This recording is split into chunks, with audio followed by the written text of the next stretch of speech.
Typical application fields of KRY series cooling and heating system. 1.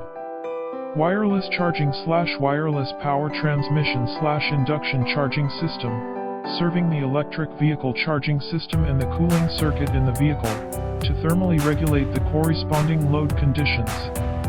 2. DC converter/inverter/power module, in order to test the reliability and efficiency of important components of electric vehicle drive. It is necessary to conduct experiments in the test temperature range of -40°C to 150°C.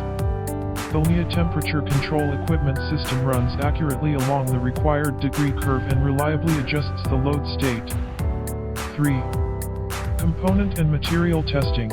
Check the thermal elasticity of vehicle components through climate and temperature testing. The temperature control device and system of KRY refrigeration have excellently completed these pressure tests when directly using coolants from the automotive industry.